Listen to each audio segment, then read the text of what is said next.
কড়া নিরাপত্তার মধ্য দিয়ে চলছে কলকাতার রেড রোডে 12তম যোগ দিবস।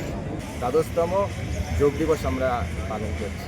এই মুহূর্তে সামনেই দেখতে পাচ্ছেন এখানে যোগা হচ্ছে। আমাদের ভারতের প্রধানমন্ত্রী নরেন্দ্র মোদী এখানেই যোগা পরিদর্শন করছেন। চতুর্দিকে পুলিশের ছায়ালাভ। ভারতের প্রধানমন্ত্রী নরেন্দ্র মোদী আজ রেড রোডে এসেছেন, পশ্চিমবঙ্গের কলকাতার রেড রোডে।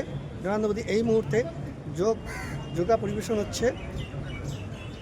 রেড রোড সমস্ত পুলিশি নিরাপত্তায় ভরা বেষ্টনীর মধ্যে চতুর্দিকে দেখা যাচ্ছে কড়া নিরাপত্তার মাধ্যমে চলছে।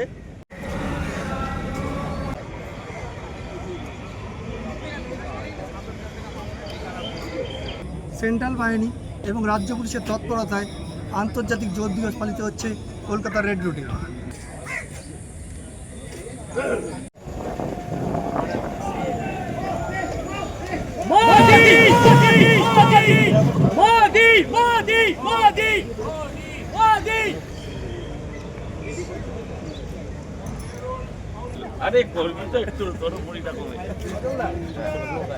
এখানে সাধারণ মানুষ, শিক্ষক, ছাত্র, সমাজের সর্বস্তরের মানুষ ছিলেন, আর প্রত্যেকেরই শরীরচর্চা থাকা উচিত।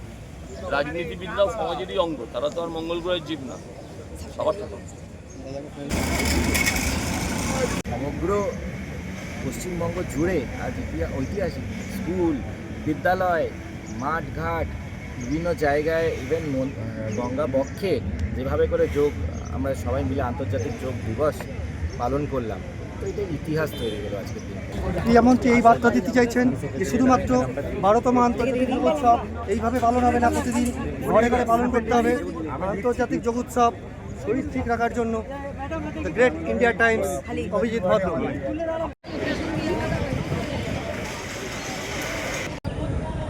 12তম আন্তর্জাতিক যোগ দিবস পালন হলো কলকাতার রেড রোডে। উপস্থিত ছিলেন ভারতের প্রধানমন্ত্রী নরেন্দ্র মোদী, পশ্চিমবঙ্গের মুখ্যমন্ত্রী শুভেন্দু অধিকারী, এছাড়া বিশিষ্ট ব্যক্তিবর্গ।